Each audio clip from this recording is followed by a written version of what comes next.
I was telling her some crazy like struggle stories of us back in the day because I always think it's important if you have any sort of success, any level of success, to tell the stories of the struggle. Hell yeah. Because 100%. so many people, it's the Instagram, social media reality of the world where you're only seeing the perfection of people. You're not seeing the struggle.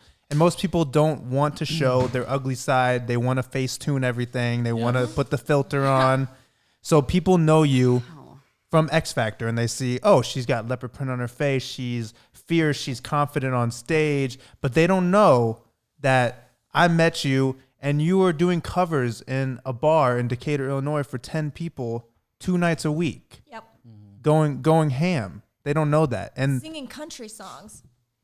Like, and then every once in a while you throw in the pop records and people were kind of into them, but not fully because not it was much. Yeah. right. And you were just like, but who cares? Screw it. And I'm then just I gonna met do it. this guy that was like, I want to do like a rap, hip hop, pop, electro pop project. And I was like, yeah, like that was like, I thought that was awesome. I was like, finally, You're like cute. I get to do. You is cute, CeCe. You're really cute. Look at them brows, girl. Oh my Them god, motherfucking brows. Because your brows. so many people Look are at just his brows. look at these thick ass. We brows. all have I got really some thick good ass brows too. guys. We all have. Mine really are good starting to brows. like go different directions. I You know got what's a funny is I thought when I was looking at your eyebrows, I thought you had eyebrow gelling, but you probably don't. No, he No, don't. I do not. Yeah, for the record, I stopped wearing that does shit not. like 2 years ago. Set the record straight. I just get a little. Yeah, you guys both have great Damn, brows. boy. But yeah, we did. There was plenty of struggle, and those. But the struggle stories are my favorite stories to tell. Tell us a struggle story, you guys.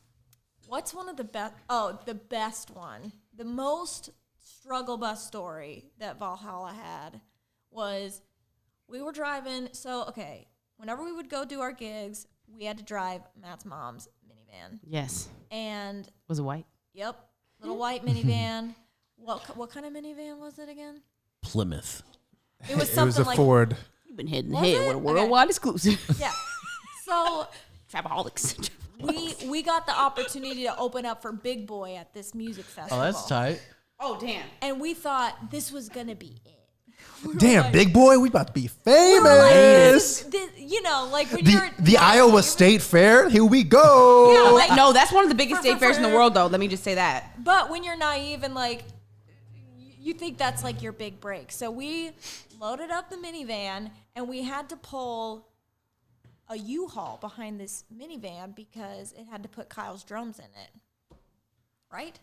Oh, but it Yeah. was Tony that went with us on that trip. We So had we a- didn't even have Kyle that time. We were 19 years old, and we had a 31-year-old Italian drummer.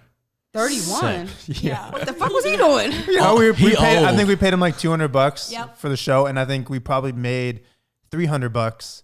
So we lost money. I don't think we made any money on that show. Right, but I'm saying all of our money went towards our band. Right. That's how like we're like Justin there. come with us on that one? right. So we had a drummer, a bass player. Yeah. And then was us. So then we are on our way, but here's the deal. That minivan was not made to pull a U-Haul trailer. And we drive all the way to Des Moines, Iowa. We get there, the show's been rained out. And we're like, we've just driven 6 hours to get here. This is our biggest opportunity we've ever had. Yeah, we're opening for Big Boy, yo. And we had to stop like 3 times on the way there because the van kept overheating and we Damn. kept having to pour water. Yeah, the transmission would stall. We'd have to pour cold water on it Yeah. to cool it down. Right. Wow. And so we are pissed. We don't get to play. The fucking show is rained out. And we're like, we guess we just fucking turn around and drive home. And it's not just rained out. It's a big storm. It's cold. Fast, high-powered winds. Yeah, cold, rainy. Did you guys have like a hotel then? No. No, it was Oh, just, fuck. we only had the budget to play the show, drive 6 hours, play the show, drive 6 hours back. Right. So we decided, well, I guess we better just drive home because we can't get a hotel for the night. We make it about 20 minutes outside of Des Moines, Iowa, where we're good and in the middle of nowhere at that point on the freeway. We just hear, boom. That transmission dropped. And we're like, the fuck? That transmission dropped out of the bottom. Straight I up. know that sound too well. Yeah, same. And we were stuck on the side of the road for probably another 6 hours waiting for you. That's awful. Damn. Your grandparents lived in. Yeah. So my grandpa, I love him. Shout out Ira McMacken. I love you. Sick name. I love Irish. you so much. He drove 6 hours to come pick us up because he had a trailer because he used to own a car the homie. dealership and just towed us, literally towed us. And I remember it sucked for us because we were spending all of the money we were making from the show just to break even. Yeah. But then when you rent a U-Haul and you take it to a different city, And They have ch- to drop it off there. they charge you like 3 or 4 times the amount of money. So we ended up, it was like, cool, we're going to pay $90 for a U-Haul, and it was like $400. And then it was $2,000 for the transmission. Terrible. Damn. But, okay, Excuse me, guys. this is just a specific memory of mine. I remember the transmission drops, it's cold, it's really, it's so windy that the minivan's kind of shaking back and forth. And then you have these giant semi trucks that'll drive by you Oh and my shake the God. minivan. You know, Yeah. we're on the side. And I remember looking back, CeCe's in the back seat, and she's looking at both. I have the hiccups from that fucking ghost pepper you got. I'm coughing. I was trying to like keep it together. I just remember looking back, you kind of look both of your pockets side to side, look at the car. I don't have my medication, guys. What was medication? CeCe didn't. Oh yeah, because so I have a serious thyroid condition. Oh, fuck. And so I have to take medication every day. And of course, that was the thought that went through my young mind was, oh God. It's But like I we knew also- we were driving 6 hours to play a show, And coming back. Right. So I love that that's your memory. My memory is that it was fucking cold. The car wouldn't turn on, so we could not have any heat. We're fucking freezing, and I gotta pee. Yeah. So bad. And I remember getting out, like I was in physical pain. I tried to hold it for so long till the tow truck got there, and I did. I got out on the side of the road. And it's fucking windy and rainy and cold, Been and I'm like there. trying to pee. This is just flying It's- 5 feet sideways. That was one of the worst. and luckily we had a real man that was our drummer in Tony. That's true. Because he we- rented a car. Your uncle was there. Yeah, we He's were 31 like a motherfucker. We weren't even Old old ass enough to rent a car. we Sorry, couldn't rent a Tony. car. We had no idea what we were doing, and the transmission drops, and I'm pretty sure me and CeCe are just like, wow. Yeah, like we're like Two 19. 19-year-olds like, We're like, what do we do now? we got blankets, right? No, we didn't have shit. But Tony was old enough to rent a car, and I rode home with him because you had to wait for your grandpa.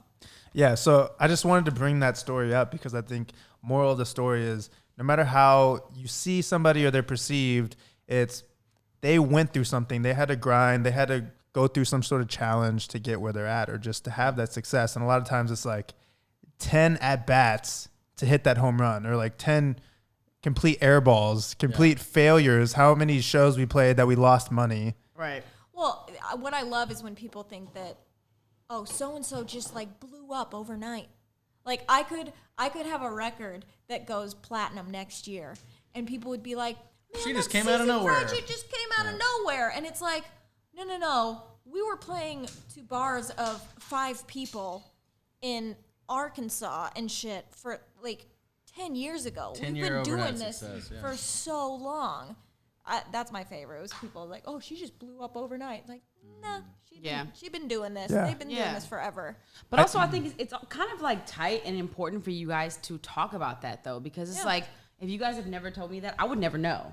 Do you know what I'm saying? So I think also as an artist, like to be where you are and to be where you are, it's part of your responsibility to tell young kids who are fantasizing and like not fantasizing, but like creating this dream and like they don't know that you had to go through all that shit. Yeah. And I feel like people are so like weird. They don't want to say like, yo, I had to fucking grind, but like you should probably talk about that because I feel like that's important as fuck. And I think people, It is, I think dude. that people that don't know you very well need to hear that Matt Talk about Elfritz is like, Tell them.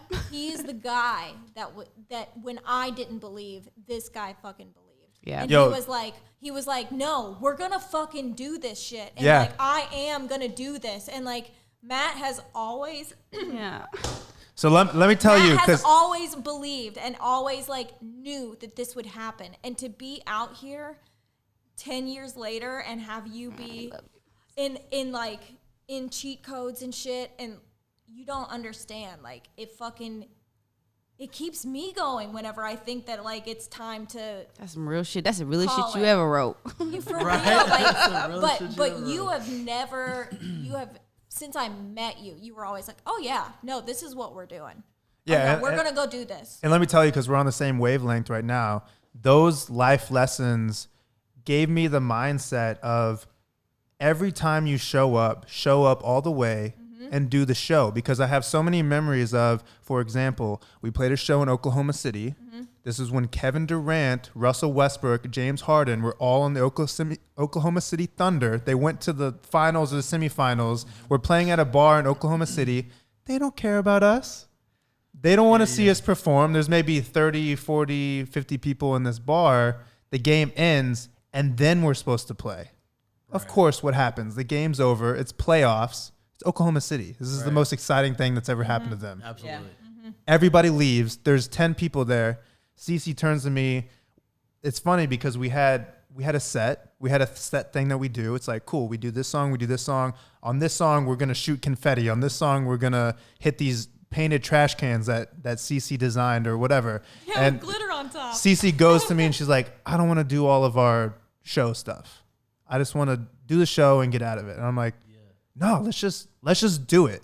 Let's just do the show how we're supposed to do it, because at the end of the day, it's not about these other people. It's just about doing what you're supposed to be doing. Yeah. And when you do it to those crowds, then when you do it to Bro, when you 1,000 people, 2,000 people, it's easy. Absolutely. And Rehearsal, I man. learned so much from those experiences that now even last year or the year before, whenever I was playing locally, like I would play Sayers Club, the Viper Room, like wherever it was.